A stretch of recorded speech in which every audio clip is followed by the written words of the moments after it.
Hello, we're back live again. The Big Mouth Media Podcast with yours truly, Jacob Tunes. And tonight we're going to be talking about immigration reform.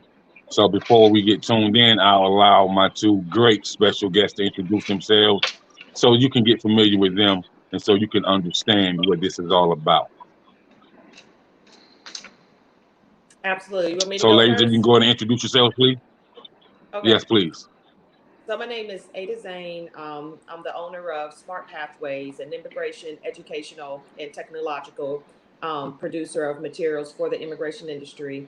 I also own a restaurant in Marietta. I'm a realtor. My background is in neuroscience.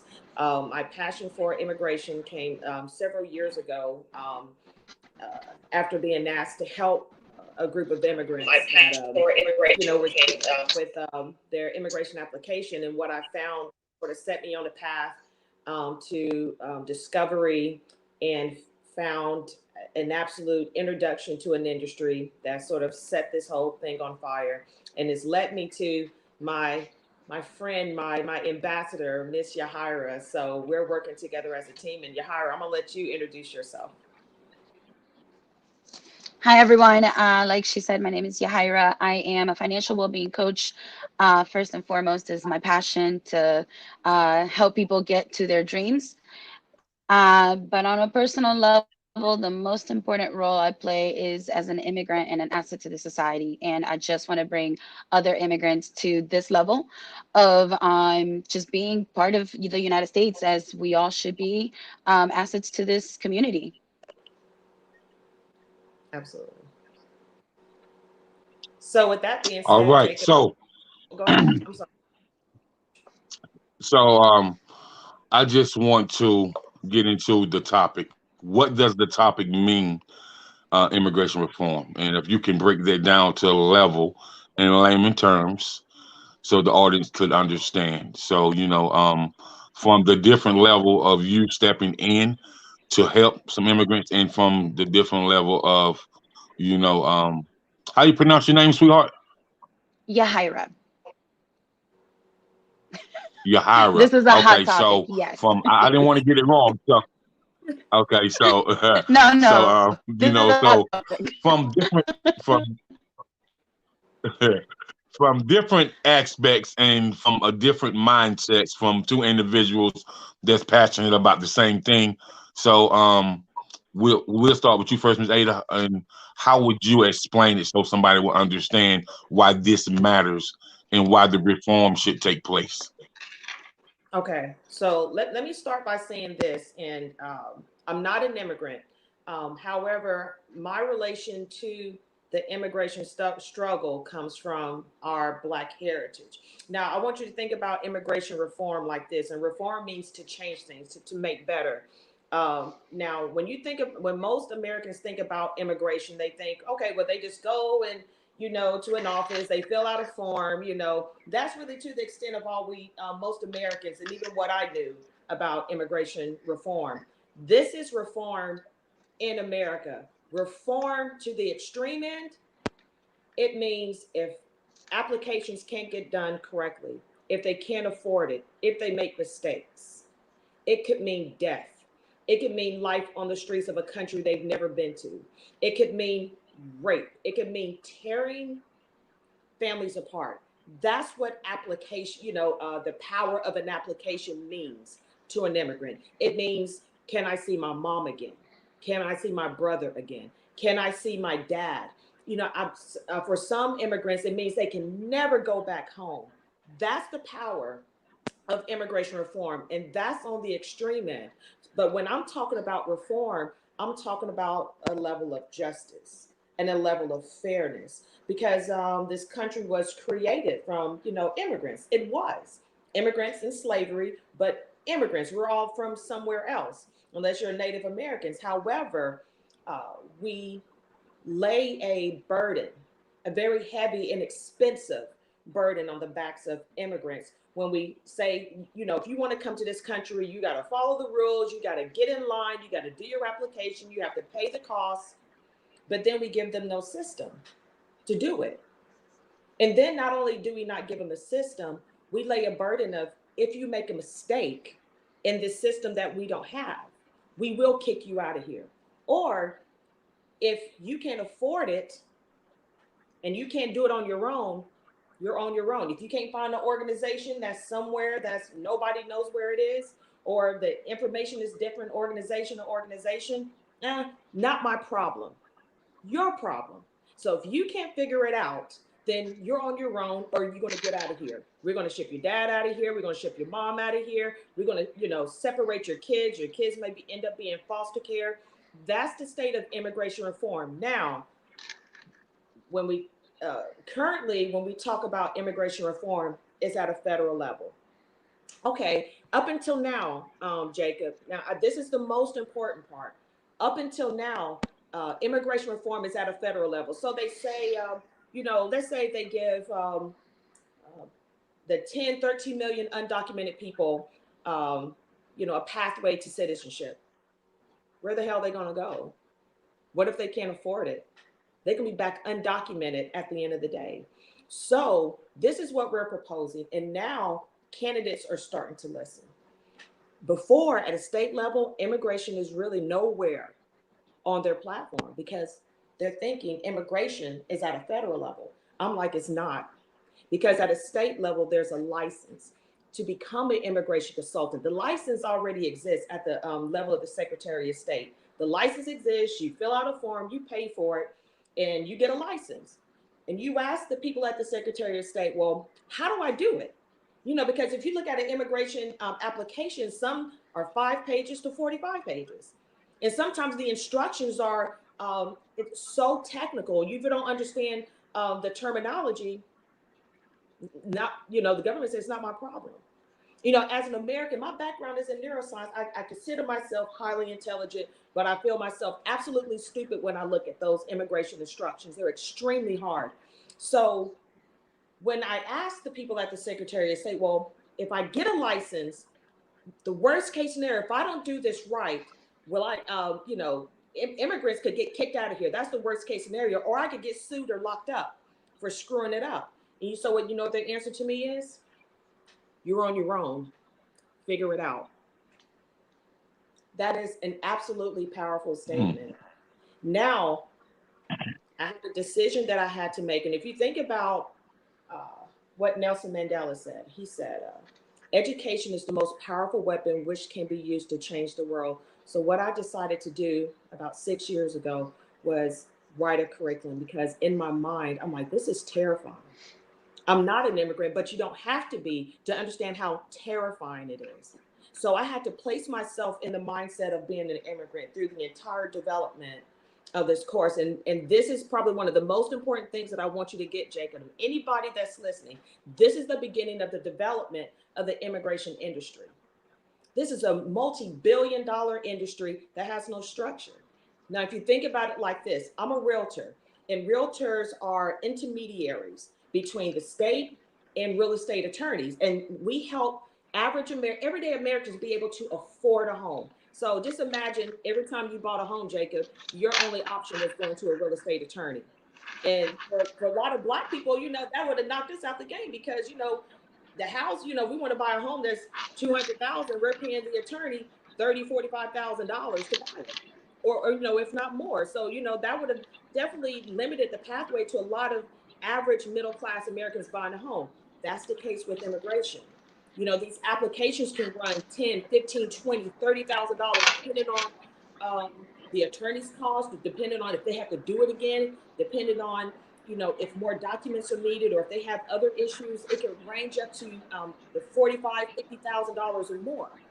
Now, what immigration consultants can do, especially those that are trained, and then the state providing oversight to make sure immigrants are being taken advantage of. And this is what I want Yajaira to speak on, how often immigrants are being taken advantage of. So we create a pathway, because the state already has one, but they haven't even utilized it. And most people that are running for office don't even know it even exists.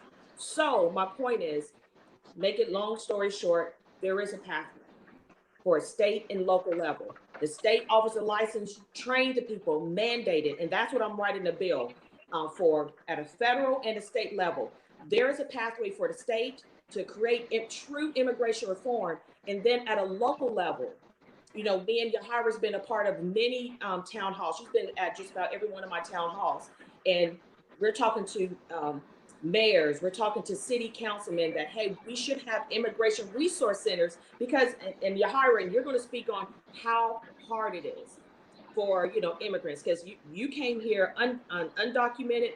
Now you're a very successful American citizen. So why don't you jump in here and really explain at a ground level how difficult it is at a grassroots level for immigrants, no matter the nationality.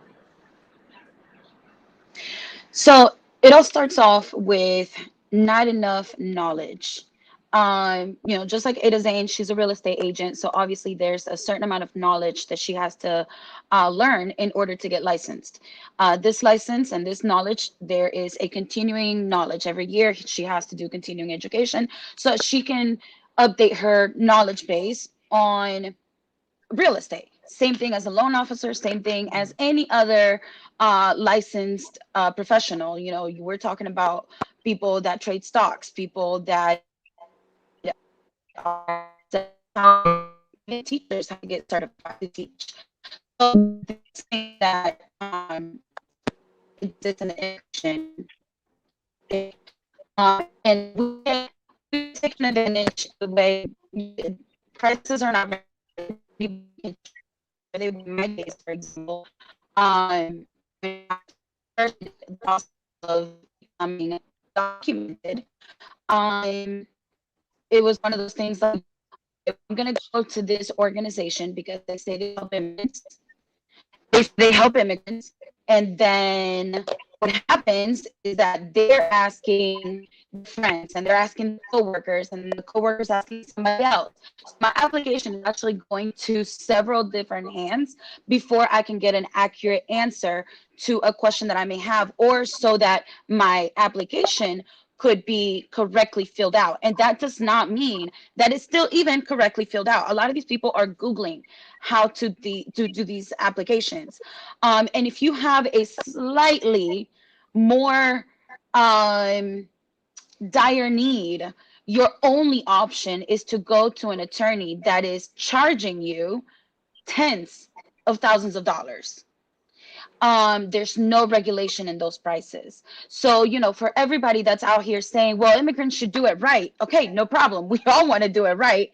We're not here to break laws. We're not here to, to demean the United States law. Of course not. We're coming here because country. A lot of us are Hold on one second, we are running from hunger. Yajaira. Yes. Jacob, can you hear her okay? Because on my end, it's sort of like she's breaking up, or is it just me? No. Yeah, she's breaking up really bad. Okay. I'm wondering. How is this? Better. Can you hear me better? Better. Yeah, that's better. Okay. So, what I was saying is that, when we come from our countries, we're not doing this because we want to come in the United States. No, we are. I'm still breaking up. What type of device is she using? Let's see. Can you use your Are you phone? using a laptop, cell phone, tablet? What type? Try using your phone. It might come in a little better. You on a tablet? Okay. Okay. Jacob, are you able to hear me okay? Was I breaking up? I am. So a lot of times, when it comes to the Wi-Fi on the tablets and laptops, sometimes it'll break up, but a lot of times people come back on their cell phone and it's a much clearer signal. It's much. So is my signal? I don't know why that is, but yes, it's wonderful. It's great. Okay, good. All right. Maybe sure, because what she was saying is really important. So I want to make sure, that was, being heard too. So hopefully she'll come back in. But now I'll just talk sort of until she gets back on. I've been contacted by other candidates that are running for office. wanting to know more about developing their immigration platform, which is, again, that's much better, Yajaira. Hello? Yeah, let's see if that works better. Yeah. Like she's frozen still. Yeah, is that your phone, Yajaira? They told me to get on the phone. Okay, that's better. Is this better? Yeah, that's better. Seemed like it's Okay. picking up a signal. So what I was saying is, when we come to the United States, we're coming here. We're running away from hunger. We're running away from political turmoil. We're running away from poverty. We're running away from violence. We're running away from being raped, from being kidnapped, from being persecuted for.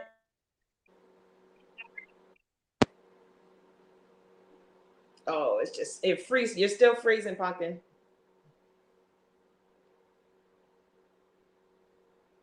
We might have to come back to her. Yeah. Yeah. Can you guys hear me okay? Okay. Yeah, I can hear you. We can hear you now, but okay. you get started. We're not coming here to bring that corruption to the United States. We're running away from that. So we're coming here to do things the right way. Yeah. So let's all us go back out and come back in Who and see if a that lot works. of the Okay. times, at least in my case, they Hey, didn't have Yajaira, answers. hold on a second, honey. We're all going to go back out and come back in and see if that clears it up a little bit. Okay. Okay. All right. So go out and we'll come back in. I can't.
Okay.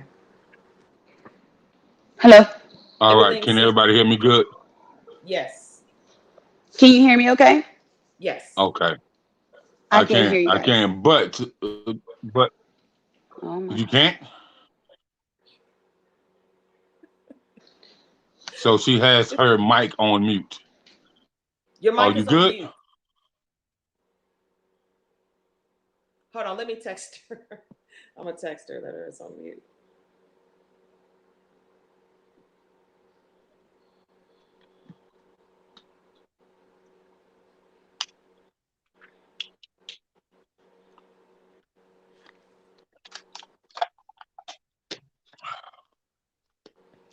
Let's see if that works.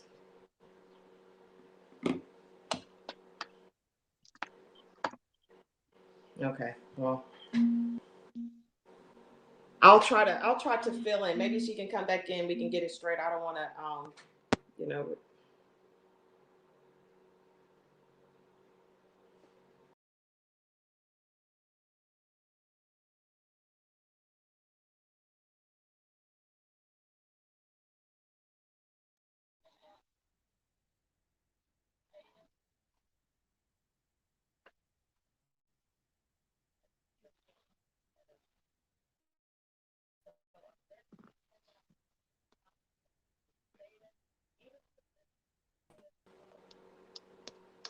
Yeah, she was saying that her internet is sort of breaking up pretty good. So if you want to just sort of go on and maybe we can do Okay, another okay. topic. So the next question I want to ask is I want to ask about your curriculum book, and is this is a ebook and a textbook or just an ebook?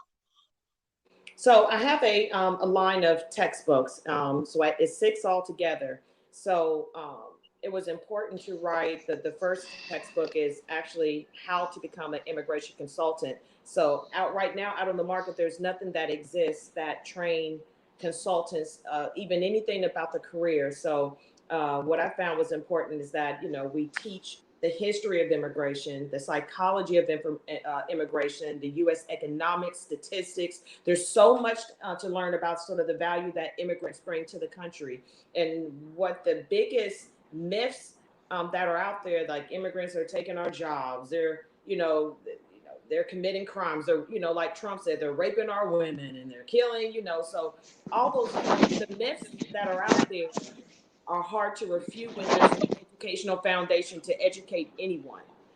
So that's sort of been the biggest issue with immigration and immigration reform. The education just can't be for attorneys.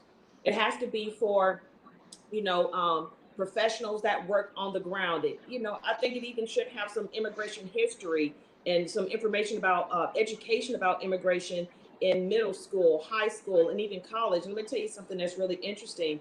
I talked to two professors from Kennesaw State University, and their PhDs are in immigration. And I asked them, and they seemed, they looked at my curriculum, and I asked them some basic questions, which were, have you ever taken a course in the history of immigration? Their answer was never heard of it. Psychology of immigration? They said they never heard of it. I said U.S. economics of immigration. They said they've never heard of it, that they can actually take my course, develop a textbook for every single one of my chapters, and create an immigration studies degree.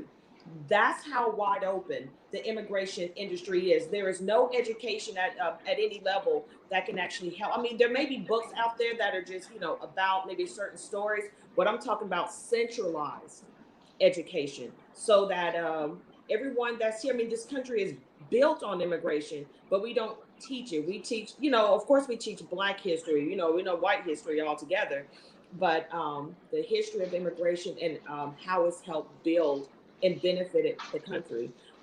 There's pros and cons to everything, but immigration has definitely been more pros than it is cons, and definitely add a ton of value. But for my textbooks, for every textbook I have a teacher's manual. So now we can open schools and teachers can train consultants to do the work. So I try to be very comprehensive in my approach, even developing software that simplifies the immigration application process.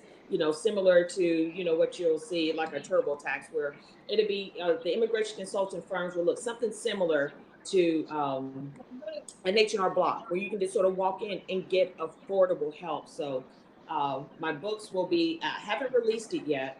And one of the big issues of people are like, well, why don't you just go ahead and put it out there? Here's the biggest issue of why I could not put my books out there, especially for this type of industry, because right now there's no oversight. So someone can take my curriculum, go out there and really screw some things up if they're hurrying, if they're going too fast, and then then someone could come along and say, "See, it doesn't work. These people are messing up. So it'll ruin it." So what I wanted to do was um, get enough, get the government, this local government, the state government involved in the process, in the rollout, so that this is done in a safe, controlled manner versus just throwing them out there and people really screwing some things up. So oversight is definitely needed. Yahaira, you look Okay, good. As okay, okay, your okay. camera is holding steady. Do you want to try again? Okay, can you guys hear me? Yes, I hear you perfectly. I was gonna throw the phone out the window. You got this. Jump back in there. Tell Okay, the so what story. I was trying to say is when immigrants come to this country, we're not coming here to bring our country's corruption over here. We're trying to do the right thing. We're trying to uh, bring our families and bring our children up in a better in a better environment, period. We want to give our kids the opportunities that the United States has to offer. We want to do the right thing. My parents brought me here wanting a better future for myself. So really my whole goal in life is to make them proud and let them know that the sacrifices that they made coming here were all for the right reasons. And I don't ever want them to think of it as a sacrifice. I want them to say, you know, this is the reason we came. I want them to be proud enough so that it's not a sacrifice, but it's just something they did for our well-being. A lot of people don't know the hardships that we go through as undocumented immigrants. They don't know what it's like to live in the shadows. We have to literally be perfect because if not, one simple little tiny mistake, such as getting a ticket for not putting a blinker on, could shoot you right back to your country, and without the possibility of ever coming back here again. So the point of smart pathways and the point of having this industry being developed, not just in the state, at the state level, but federally as well as locally, opening these centers that are going to help out the immigrant community to do the right thing. So that we are not taken advantage of, so that we can go somewhere where we know and we can count on knowledgeable, consistent, uniformed knowledge and education. That's what we need. We need these places where we can go and be comfortable going and know that we're not going to be persecuted. Yajaira, Yes. quick question. What would having a consultant firm in your community, what would that have meant for your dad? So this is I'm not going to talk about my dad's path. I'm going to tell you mine because I lived it myself firsthand. Yeah. And it was very scary moment. I went from being, if you know about the process, you know, you're undocumented, then you get your work permit, then you get your your green card, your resident card, and then you become a citizen. So, you know, I'm halfway through that So, process. hold on for 1 second. So you just said three different things, and like I really want this show to be informative and educate people. So, can you go back and explain, about the work visa, about the citizenship and so on and so Okay, forth? Can you really break sure. that down? We really hear about it, but we don't really know in depth about how it works. Of course. So when you say the path to citizenship, it's not just, oh, let me fill out this application, take my oath, and boom, I'm a citizen. I'm going to go vote tomorrow. That's just not how that works at all. And I feel like a lot of Americans think that way. I think that when people in the news say, oh, they're talking about a pathway to citizenship, it doesn't mean amnesty. It doesn't mean, oh, we're just gonna, give this citizenship to everybody. There's a process. Usually the process takes several steps before you become a citizen. You have to basically prove yourself.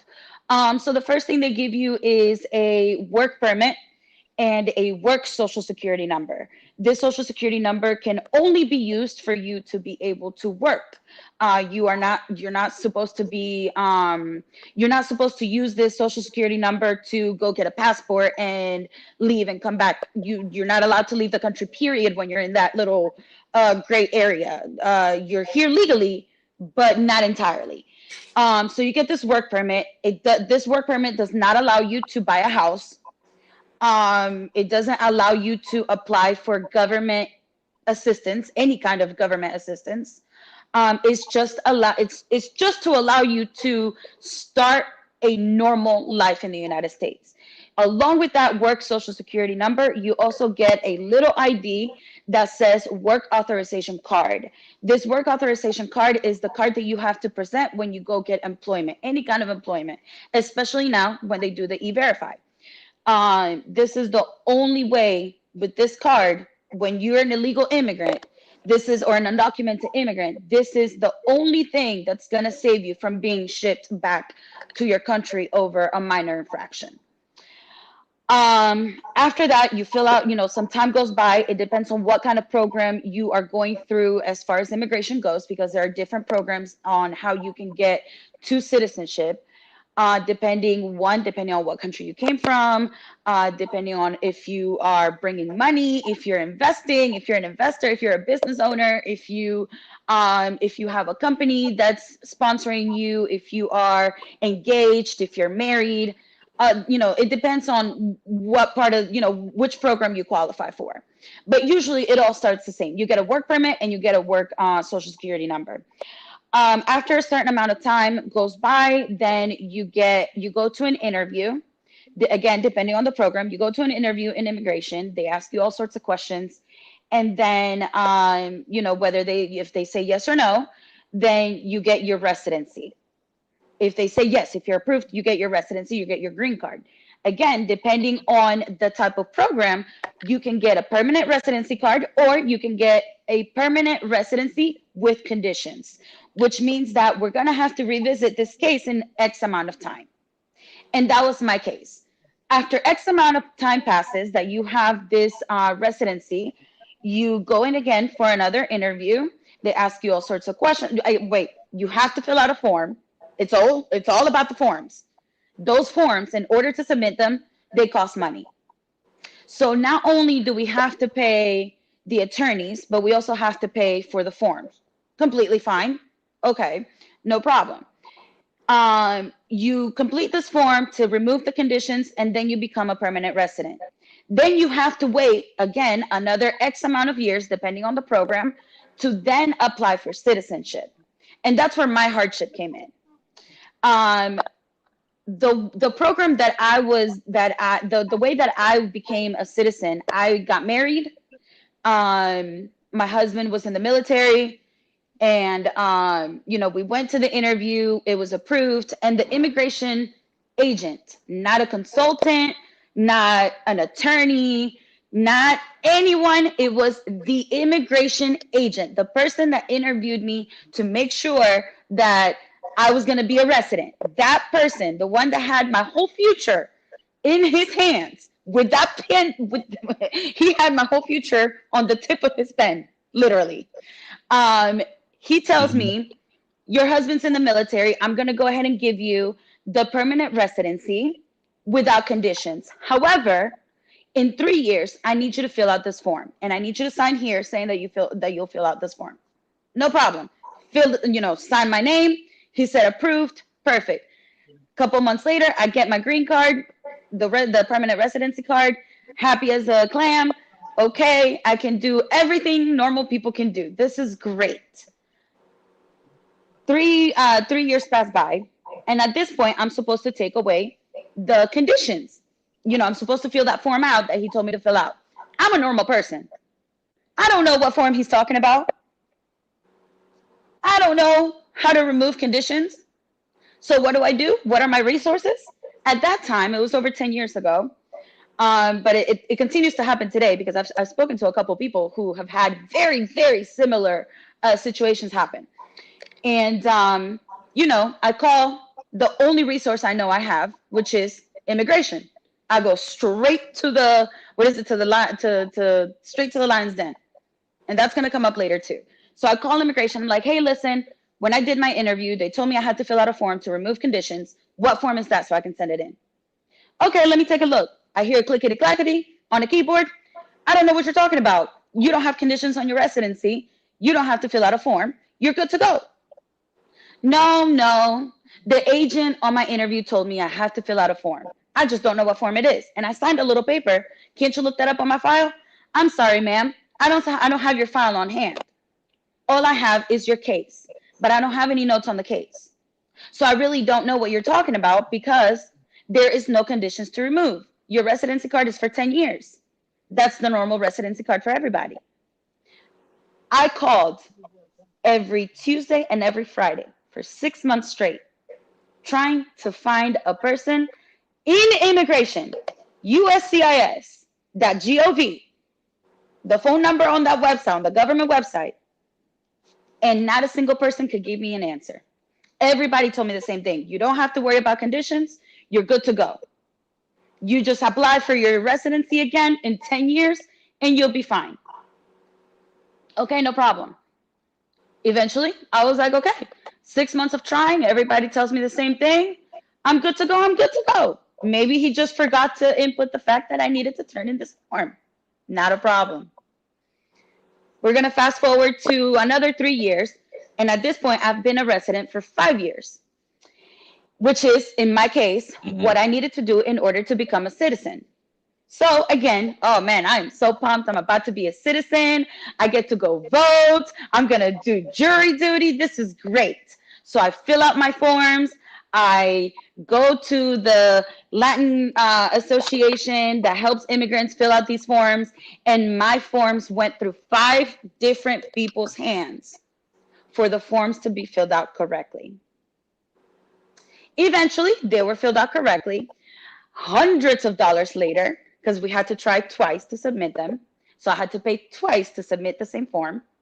And at this point, I believe that form was $600. So that's $1,200 for a person that was making no more than $10 an hour, with a husband that was making about the same before he went to the military. So the 5 years comes up. So let me At ask this you a point, question. yes. Can I ask you a question? And this question is for you and Ada as well. Is there any way that you can explain what's in that bold black print on those forms to not make it understandable for the average person that's trying to read and fill out the form? Not those forms, the actual government forms. There's no altering. It's whatever that they put out there is whatever they put out there. Unfortunately, on the market, if you want to buy, like if me and Jacob, if we don't understand something, whether it's taxes or you're doing your real estate forms, we can always, go get a book, something that can help just sort of break it down. Mm-hmm. Because, if other people's gone through the process, there's a book for it. Unfortunately, that's not the case for immigration applications. There's books out there for attorneys who are getting into the game, that are immigration attorneys, but there's nothing for, just average laymen to simplify, certain terminologies. That doesn't exist because it is a very specific language and vocabulary, not vocabulary, but I guess a glossary of words that you definitely need to understand. But whatever it is that they put out there, that's what it is. So, Yajaira, you want to jump in? Aside from the fact that the verbiage on these forms are not layman terms English, they also want you to answer a certain way. Yep. So, for example, here, your address is based on a number, a name of the street, city, state, zip code. That's not the case in any other country. Any other country. I have not seen one country whose addresses look the same. And in those forms, that is the way that they want you to put in your address from back in your country. They want a street number. They want a number, then a street name, a city and state, and a zip code. And that's just not how it works. So if they can't understand what you're putting in there, they send the form back. It's something as simple as that. So not only are they asking So for things in a weird way, but they also want you to use a certain template and a certain way of doing things, which makes it really difficult when you have no idea about the United States process about anything. So, so come on, go ahead. the Go form ahead. the form and the verbiage the the form and the verbiage it's not legible for the average person. You have to be above average and understand the lingo to really fill out the form. If you don't understand the lingo, you're going to be paying this much, this much, this much, this much, and this much again and again and again and again. Yeah, again and again and again. And Okay. Wow. I think where it gets really dangerous, Jacob. And once I rolled this out, I started getting calls from families who had relatives that was in ICE detainment. And in Georgia, I believe the place that this one particular gentleman went was it's in Macon, and they called it the freezer because they keep it so cold. And he was 21 years old, and you know the mistake he made, just like mistakes Americans make all the time. He filled out his application too late. Now he's undocumented. And the penalty for making a mistake and getting kicked out of country, you're kicked out for at least a minimum of 10 years. 10 and then they make it excruciatingly hard to get back in because you just cannot make mistakes. That's the consequences of missing a filing date. You know, for us, you know, you might get a fine. You might have to, you know, you lose your right for something. But for an immigrant, you lose your freedom. You're ripped away from your family. Those are the weights. Now, if you think about it at a human rights level, when you make an error or you can't afford, should the penalty should it be death? Well, it's death for some people for some particular countries. Is that the message that we send the world? You know, no, we don't have a system. No, we don't make it easy. Yes, it's extremely expensive, but if you make a mistake, it could cost you your life. Because but we're also not going to provide the help for you to do it right. The help. We're not going to have a clear infrastructure on how to do this. So at a human rights level, that's dangerous. And you know, just because it's not us, just because, you know, well, under no circumstance can anybody kick me out of the country, but for an immigrant, you know, that's on the table. And some of the applications, I was watching, someone sent me a video of an interview, and they were saying even for people that are filing for American citizenship, some are waiting 20 years. I mean, it's a long time depending on what country you're coming from. If you're trying to come from Philippines, let's say you're just trying to get a green card, trying to get here, because it's a third world country, it's going to take you 20, 25 years. That's the wait. If you're coming from Europe, you know, it could be a matter of months. You know, so the poorer the country, the harder it is to get into. So what we're saying, you know, yes, they provided some pathways. You can get a lottery, but the lottery is an X amount of people each year. So if we just pull back a little bit and just look at what's going on in this country, is that, you know, when I ask other Americans that have no idea about the state of immigration, and I would ask them, do you think it's fair if you make a mistake on an application that the penalty should be death? You know, no American is going to say, well, yeah, it should be death. If you mess up your immigration application, yeah. What are you holding up? This is my paperwork. This is all my immigration paperwork. It is full. This is it. This is the process of my work permit, my residency, and my citizenship. It's this full packet right here. Yeah, that you have to do your own. That I had to figure it out. This is it right here. This with that being said, first of all, that's a hell of a lot of paperwork, I must say. Second of all, with you figuring it out and you working with Ada, myself, I try to absorb every type of every bit of education I can. And so my thing for you guys, not for just people that's, you know, immigrants that's going through like you went through, but even for people, because you got to think nowadays when it comes to children connecting with each other, if you love me, I love you. Like, if you treat me right, I treat you right. So they don't want to get into all the stuff they see on the news. So they gonna be like, Mommy, so what does immigration mean? Like, why do my friend have to go to do this hard time where they have to stay with someone else and they can't see their mom and daddy?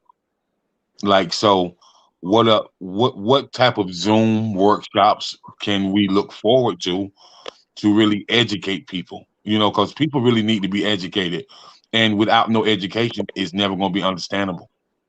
You know, It's never going to be the understandable. You're exactly the right on lack that. of, It'll never be understandable. Right. Now, you know, I'm so sorry. Go ahead. Mhm. the the lack of the lack of knowledge that you have about something that's so of importance, you know, that can be vital to American society, economic growth, you know, the process of, you know, better education for us all. Because if we don't know about it, how can we stand as one? And the question is, why don't we know about it? And what type of government do we have for us not to know about it?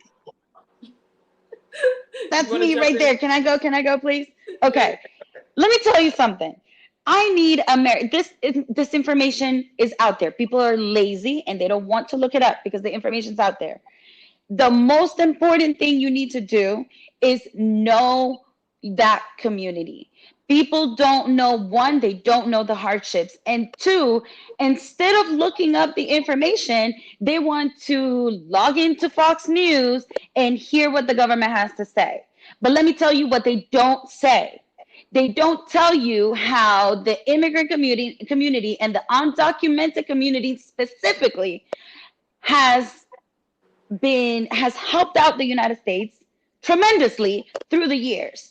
Through the real estate debacle in 2008, the Hispanic community was in record numbers, and more than any other community within the United States, undocumented immigrants were actually moving the economy. We were buying houses, we were creating jobs, we were bringing money to Social Security, we were paying those checks that grandma and grandpa are getting and living off of. Because you know why? Those are benefits that immigrants that are working are paying into, but will never get the chance to take advantage of. People don't know that. I Okay. would love the Okay. platform to be able to talk about these numbers. I would love it, man, because I have these discussions with people all the You got to think time. about it like this too, Yahaira. There's no educational system for them to where are they going to go look? That's the thing. I don't think it's necessarily at this point has a lot to do with laziness because even when I went to look for it, I couldn't find it. I had to. I'm going from source to source to source, and every news media source there's always going to be a level of biasness. What I'm talking about is something that just facts, just based on the numbers, and that's what the first book is about. It's only about the facts. It's only about numbers that are recorded in every history book, every U.S. economics. I was using facts for the U.S. economy from the government websites because I did not there was no assuming. All my work is cited from government websites, and this is what we have to sort of we overcome, where the information is just not floating out there somewhere over here and over there, but it becomes centralized. Jacob, that's the biggest issue with immigration, is that the information is not centralized. It should be easily accessible. Immigration is it's a huge number one, it's a huge business. 750 million people apply to come here every year. 750 million. So now think about it like this too, Jacob. These immigration consultants, they're not just for, and these immigration services are not just for immigrants. They're for Americans that want to travel abroad. For example, my daughter, she speaks Arabic. She wants to study international law. She wants to do work in the Middle East. I don't want her working with a travel agent if she wants to travel there. I want her working with an immigration consultant that understands the area. If there's an issue, she knows how to call the consulate or the embassy, or contact a U.S. congressman if something goes wrong. So this right here is even much bigger than just the immigrant community. Americans, they go overseas. How many times have you seen on CNN or some news media outlet that somebody was arrested, in a Middle Eastern country or whatever, maybe a Spanish country or whatever it is? And I remember one lady had to be flogged openly, and that was sort of part of her punishment because she made a mistake culturally. So these are bigger issues than just immigrants that are here, which is important because it is life and death, but it could also mean life and death for people that, I think there was people that were arrested in North Korea. There was one man that was brought, he went in and came out dead because he was arrested. So Americans really need to understand the risk that they go when they go to, at-risk countries where, the violence may be higher or maybe there's political unrest. Consultants can talk to them about that and let them know, hey, the consulate is here. Stay here. Don't do this. You can do this. If you're a woman, be in your hotel before dark. Stay away from these areas. These are the type of things consultants can, talk to their clients about. So Americans travel overseas for work, for school, for ministry, just for, vacation, but they still need to know the dangers. And so that's what consultants can provide. So we're not just protecting immigrants, we're protecting Americans that leave the soil. Go ahead, Yajaira. We need to spread the word on how immigrants help the country. We need something, and when you have these consulting firms all over, hopefully they start popping up like we have H&R Blocks during January, February, and March. These places are going to educate people and give them the knowledge so that they can see us as other human beings, as other people that are trying to do good for the community, because that's what we're trying to do. And my goal, my personal goal, is to, if I could get in front of a camera on national television and talk some humanity so that we can stop vilifying immigrants, I would take that in a heartbeat. Yeah, the best way because to do that's that, what we need. Yeah, that's definitely what we need. And if you think about it, even on the more national scale, I get questions like, well, what about the kids that were locked in cages? Does your immigration reform do anything about what's happening in Texas or what's happening in Haiti?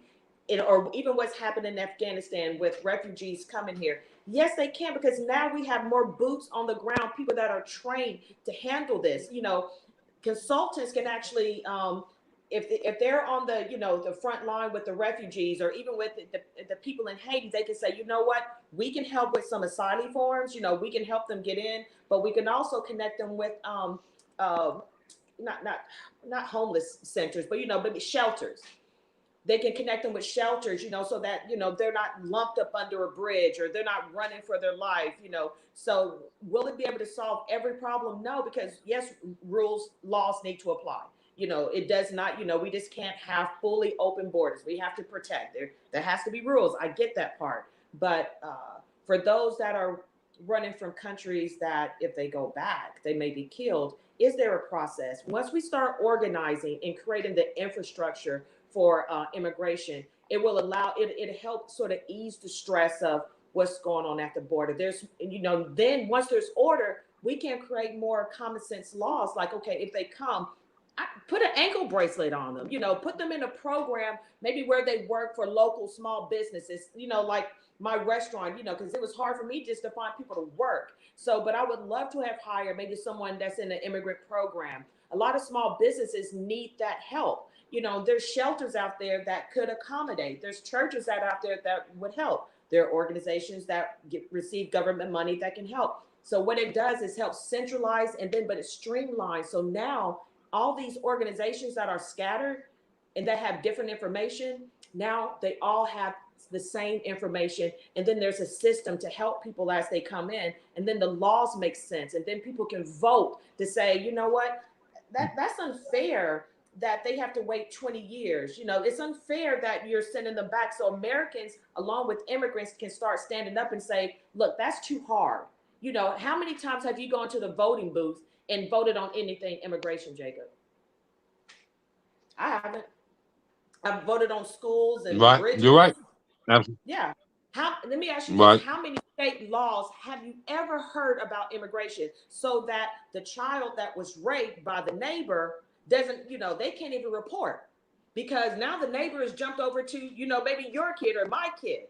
There's no laws to protect children being raped that are undocumented. They can't report. That's true. That's very true. And so, and another thing that I want to add, Yajaira, and you, Ada, as well, is something that I never hear people talk about. Is the mental, emotional, and the spiritual damage when it comes to immigration, and so that's something that's always left out that we never hear nothing about. Because this is a very much so mental process when you're trying to get citizenship. It's the emotional process, and once you are treated cruel, once you are denied, and once you have no help, it damages you on the spiritual level. So, if you can really chime in on that and speak on that, on what you've seen and what you experience on those levels as well, because I think that's an open discussion that really need to be had for real, for real. Hold on, Yajaira, before you chime in, just give me 2 minutes, okay? From all the immigrants that I've spoken with, especially this couple from Iran. Well, it was the husband was from Iran, the wife was from Colombia. The guy that's from Iran, the father that was from Iran, he came here as a refugee. He came here at 18 years old. He couldn't speak the language. He was separated from his family. His father was tortured by the Iran police, and because he wouldn't convert to Islam, they were Christians, so they put him out in the street, beat his father until he had heart problems. His father caught a bus to Turkey to try to get his son out because his family was in the street. His brothers were too young to leave in the refugee camp. So the 17-year-old was there. So he slept on this hard floor. He's separated from his family. He gets asylum to the U.S. and he has a family member who he doesn't know. But to flash forward, when the last time he saw his father, 14 years later. And he's in a country, he doesn't know where he is. He's all he wanted was his mom and dad. And his wife was from Colombia. Their family was in political uprising, so they had to get the daughter out, who was the oldest, who could get out. They both met at an English in an English class, and so they communicated through pictures. They're still together today. She was under the threat of deportation for 4 years, and she said, and during that time, she said it was hell every day. Every day. Now this is all that they know. They have a child, they have a family, they have a home, and she's up under the threat of deportation every single day. And the stories multiply, even from Yajaira's parents to some Haitian families that's been on my show, a girl from Senegal, West Africa. The stories that they tell, it's long, and the tears. I haven't been able to hear a story yet the first time without tears. And I asked them, I said, what does it mean? Because a lot of them, years later, especially the guy from Iran and the woman from his wife from Colombia, I said, what did it mean to you to not, because their parents died a few years after they saw them. It was like 12, 14 years. And I said, what did it mean to not, be able to see your mom and dad?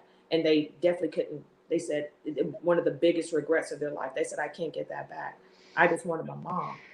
I just wanted my dad. And, and Jacob, you need to just think about it. What would that mean if you were snatched? Your family sacrificed you so that you could have freedom, but they were left behind. And then the next time you see your dad 14 years later, and then 2 years later, he's dead. And that's over. You're never able to go back That's home. awful, horrific, What would you do for horrible. your son? What would you do for you? Which one of your children would you ship to a whole country where they don't know where they are, they don't speak the language, they don't understand the system, so that they can live? And what would that mean to you as a father to not know if they're safe, if they're hungry, if they're okay, and that you can't even send them money? What would that mean to you? But those are the That's a sacrifices lot. that. That's So, what sacrifice right. have immigrants made for that American citizenship? What will we give up for this country? Will we give up our children? Will we give up our mom, our relationship with our mom and dad, or not being able to go back home? What would you sacrifice for that American citizenship? That's the questions that apply to every single immigrant that come here. Those are the sacrifices. How many years of walking on eggshells are you willing to live to stay here? Well, Yajaira, their family can talk. They can talk about all the years of walking on eggshells, making sure that they live a perfect life, not a ticket, not a single incident can happen. So it's you take that story and you multiply it over and over again. And then as Americans, we ask ourselves, what would you give up for that American citizenship? Is it the same as what they would give up? I mean, that's a good question. I don't know what that would be like. My parents are right here. Yeah. I don't know what I would do if I couldn't see my Right. dad Right. for 14 years or my mom, and then they passed, and I'm here in this country, absolutely alone, no relatives, no anything. Mm. Wow. It's a lot. There's a It's a lot. solution. It's a lot. There is a solution. There is a solution. Yeah, it's definitely a solution, and yeah, it definitely is. And after all this time, man, I just it just my heart go out to, the people that went through those cruel times and being snatched away from their family and being crucified because they from somewhere else and they want a better life. So and then that's why I had to ask about the mental and emotional and the spiritual health. You know what I mean? So if we can go back to that, and I want both of y'all to give me y'all answers on this. How has the process of being an immigrant and trying to get citizenship affected people on the mental health side, the emotional health side, and how has the denial of wanting better but not being able to obtain it, because they put you through the ringer so much, how has that been spiritually damaging as well? How if you can really chime it off that, and then Ada, if you can piggyback on what she said to really break it all the way down, because I know y'all have kind of the same points, but different views on different stuff, but it's the same reality. So you can go ahead and start that, please. Um, I'm gonna give you a quick story from when I was younger. You know, as a 10-year-old, I came here when I was 10. I had no idea I was an illegal immigrant or an undocumented immigrant. I didn't know what that meant. I just knew that I had to be good because if not, we're gonna get in really bad trouble. Real bad trouble. Okay, no problem. Then I start getting to my teenage years, Hmm. and this is when it really started to affect me. I was 15. I couldn't get a job. I asked my parents, well, why can't I get a job? Well, because you don't have a social security number. Okay, well, how do I get one of those? Well, you can't because we're here illegally. Oh, okay, so that's what it means to be here illegally. Okay, 16 years old. I want to get a driver's license. All my friends are driving. As a teenager, the one thing that's important to you when you're a teenager is your friends being accepted, being part of, your nucleus, which is your friends. Through high school, you want to be just like your friends. Um, can't get a license. Okay, well, can't get a license, can't get a job. Okay, graduation comes around. Great student, always A's and B's. Should have had a scholarship. Can't go to college. I have no access to education. I can't get a job. I can't get a license. I can't go to college. I can't get a real job. I can't have a career. What am I supposed to do? I went through an awful depression right after I graduated high school because I was stuck in a house, not doing anything. Internet wasn't a thing. I mean, like it was a thing, but it wasn't like it is now. We didn't have social media. I didn't have a way to make a living out of nothing. Maybe I'd be a YouTube star if we had that back then, because I would have figured out a way. Um, but that was not the case. Those were not the opportunities I was given. I had to fight. I had to do anything and everything. I was babysitting. I was cutting grass. I was walking dogs so I could get enough money so I could go to the movies with my friends. That's all I could do. And the only thing that I ever wanted to do was go to school, go to college, graduate, have my degree. That's what was drilled into my head since I was really little. And that was the one thing I couldn't do. Even now, my brother is in the DACA program.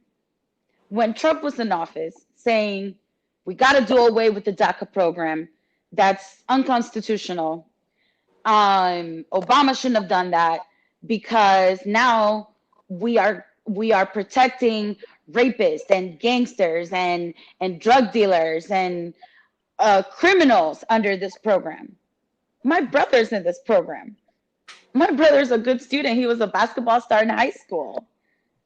He deserved to go to school on a scholarship. He was offered a scholarship and then denied it because he didn't have a social security number.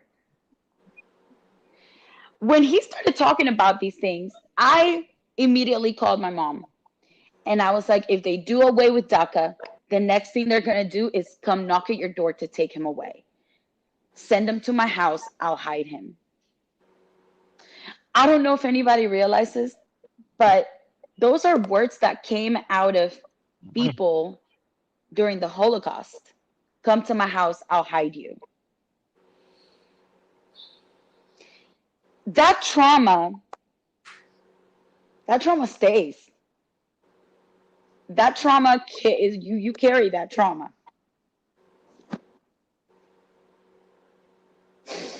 You carry the hardship. Take your time. Take your time.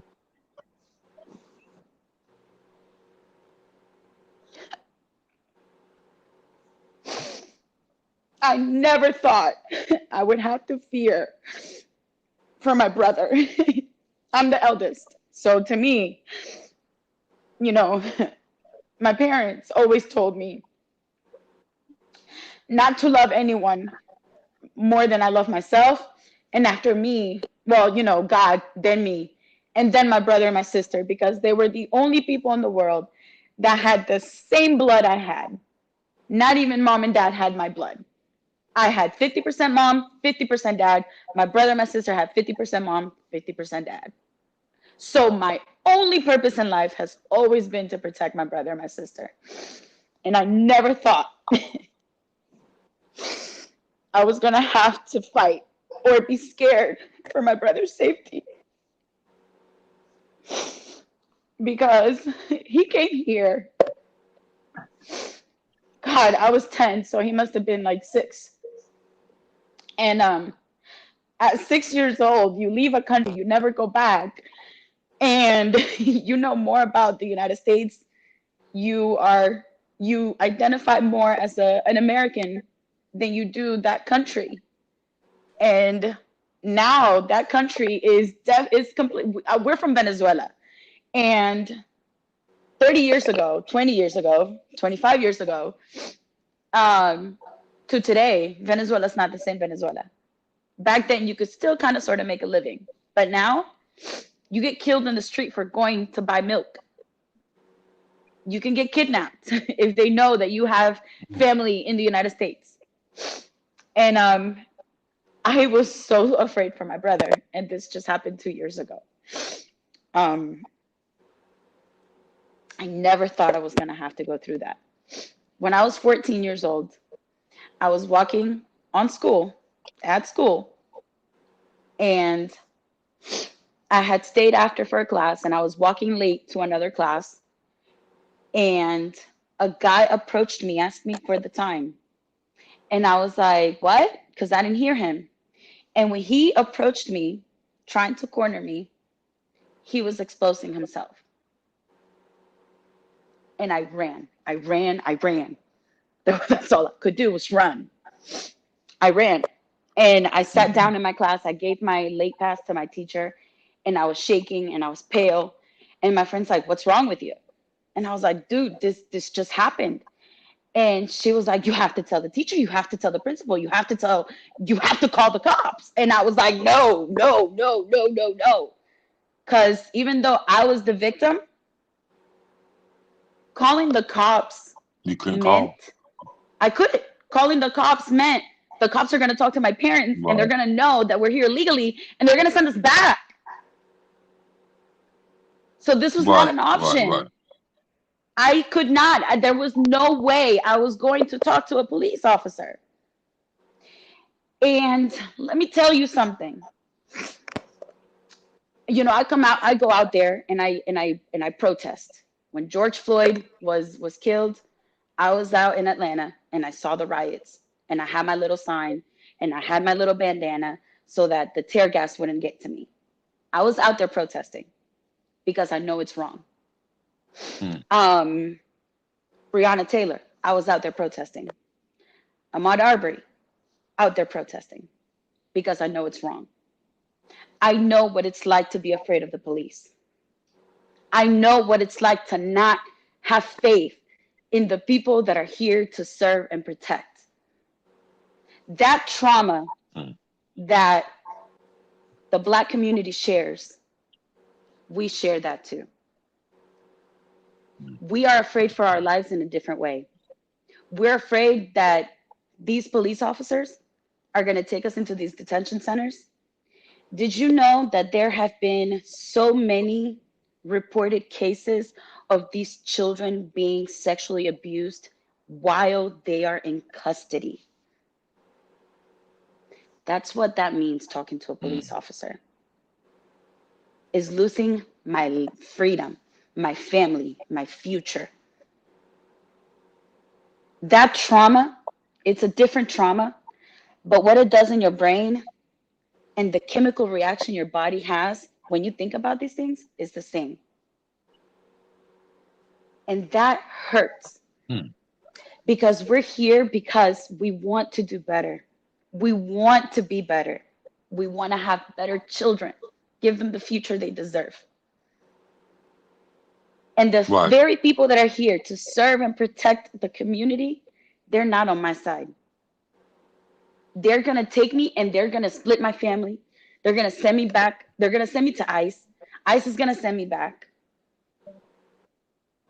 That fear, that will always and forever stay because I was told you can't talk. I mean, of course you know. Of course you know, because this is the conversation that happens in Black households all the time. Be careful on your interactions with cops.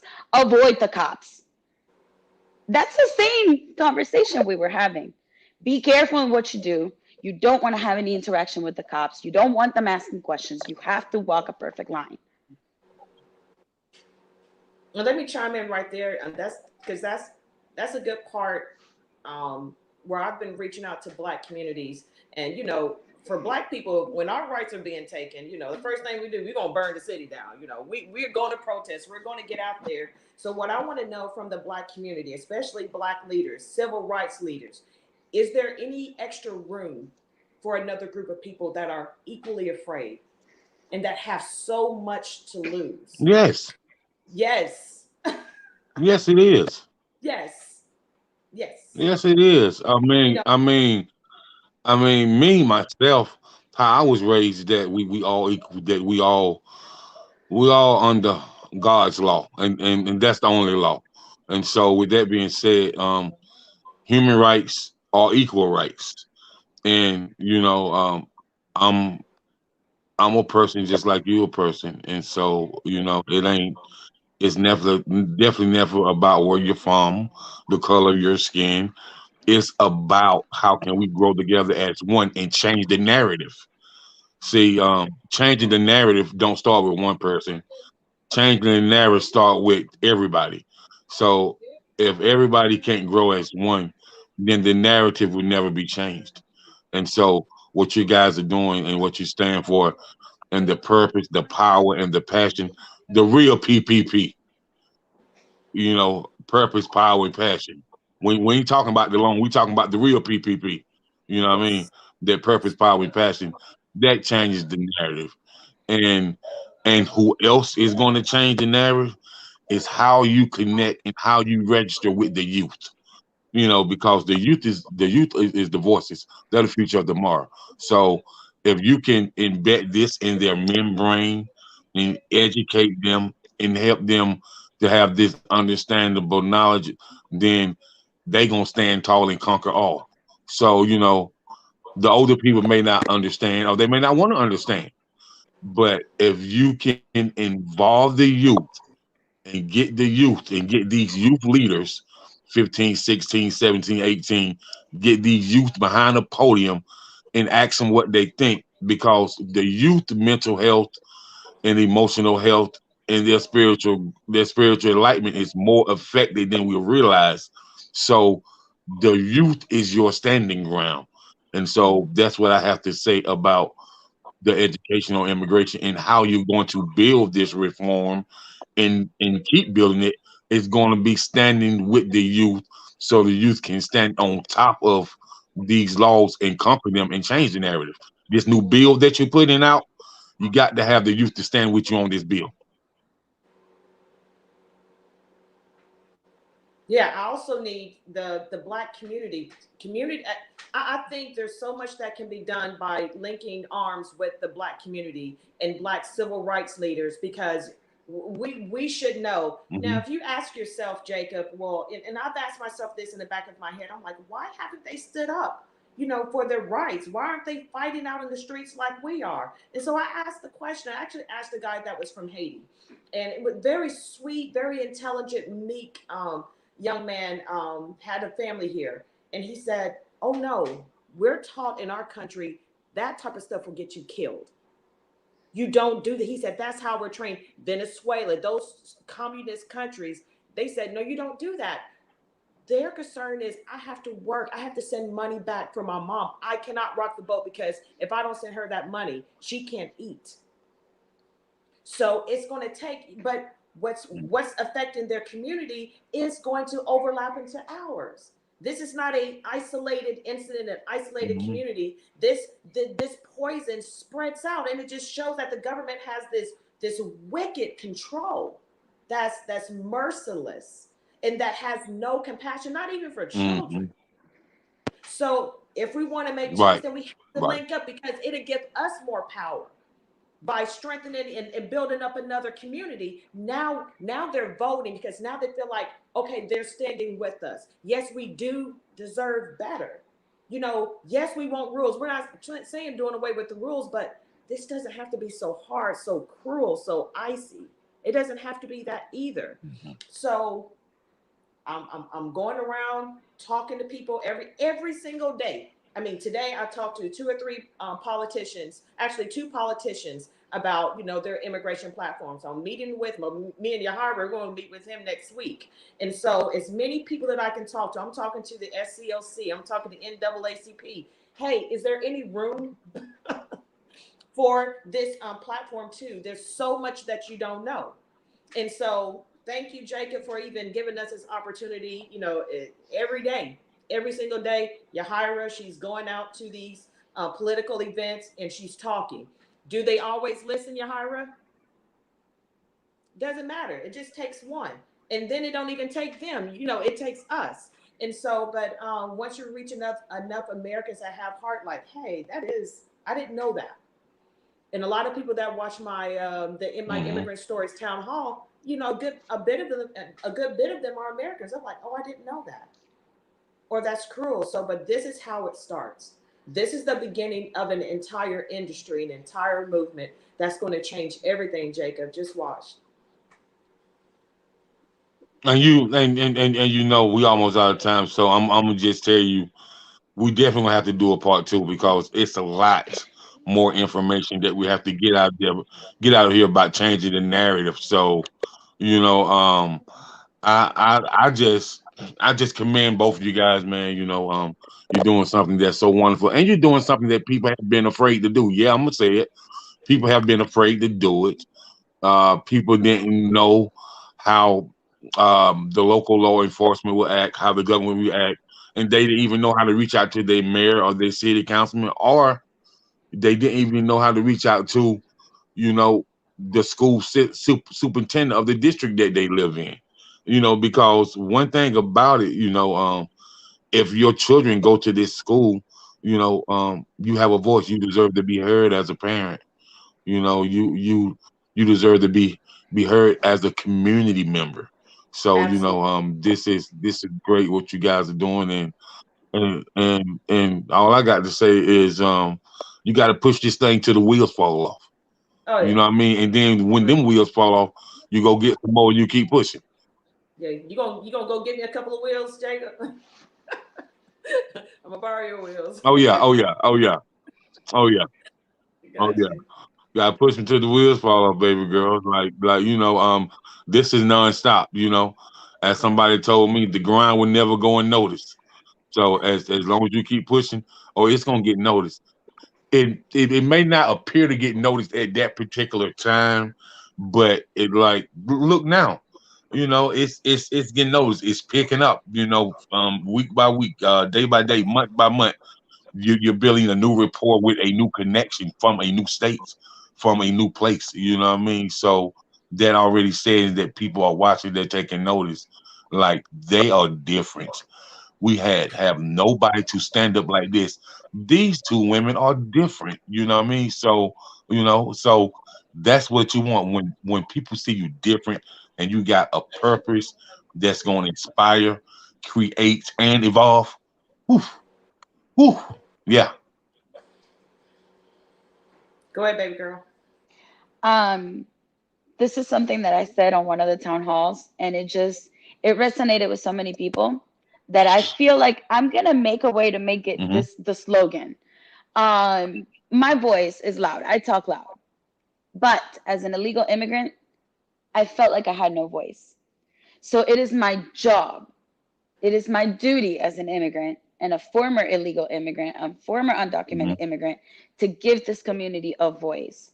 And when Hmm. I talk to people, like I talk to you, like I'm talking to the audiences, when we do the town halls, when I talk to politicians, when I go to these events, it's just so I can add one more voice to join mine. When I have several voices join my voice, then my voice becomes stronger and louder. When my voice becomes stronger and louder, then the immigrant community that doesn't have a voice, their voice becomes stronger, louder, and it's heard. And that's my goal. That's what I want to do.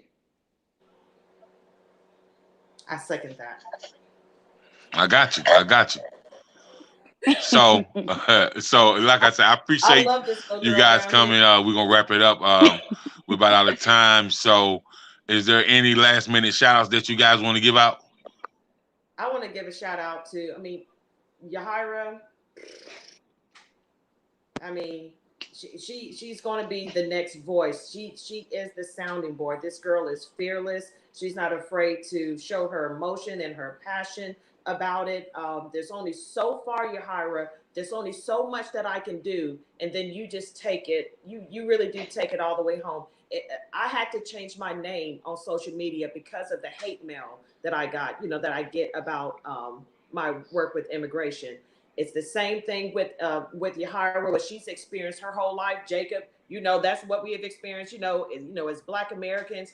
But for her to stand up, because I've had a lot of immigrants that's come forth and said, "I'm gonna do it," and you know who stands there every single time? It takes courage, Oh yeah. Oh yeah. Right. and Right. Right. I'm And we I'm gonna give salute you. kudos We to salute you, Yahira. Queen. We salute you. Yeah, it's no joke. It takes Thank a you. tremendous amount Right. of courage, and she makes this. She is air up under my wings, and if I say, "Hey, Yahira, can you?" She already got out the door. I can. Can you? Yes. You don't even know what it is. It's okay. I can do it. I'll find a way. And she will Right. always find Right. a way. She'll always find a way. So I'm giving kudos to her about that. Love her. Yeah. Listen, I just, my shout out goes to every single town hall, every single event, every single time I get to tell the story and talk about this. Kudos to the production that we put together, Jacob for giving me a platform to even 5 minutes to speak on this is important. Those 5 minutes are 5 minutes, man. 5 minutes I didn't have before. You Yes. know, talking to the politicians. Those are connections I didn't have before. So every second of this journey that I am going through, I thank, of course, Ada for even allowing this and for allowing me to tell my story. And loving my tears because they're real tears. They're real. It's my story. This is me. I can't get you any, I can't do anything else but just be me. So just thank you for allowing me to speak on this and to be a voice for the voiceless. Anything I can do, I'm always here. So until the next time, and hey, I'll definitely let you know when we're gonna do part two. And so if there's anything I can do, or just make sure you tag me and everything, and make sure you let me know when you're gonna do a Zoom workshop, about the immigration reform process, and how people can get involved and things of that nature. I share it, send it to my people, and I'll definitely be on it. So, until next time, you ladies have a wonderful and a blessed night. Thank you so much, Jacob. Thank you so much. All right, bye-bye. All right. Bye-bye.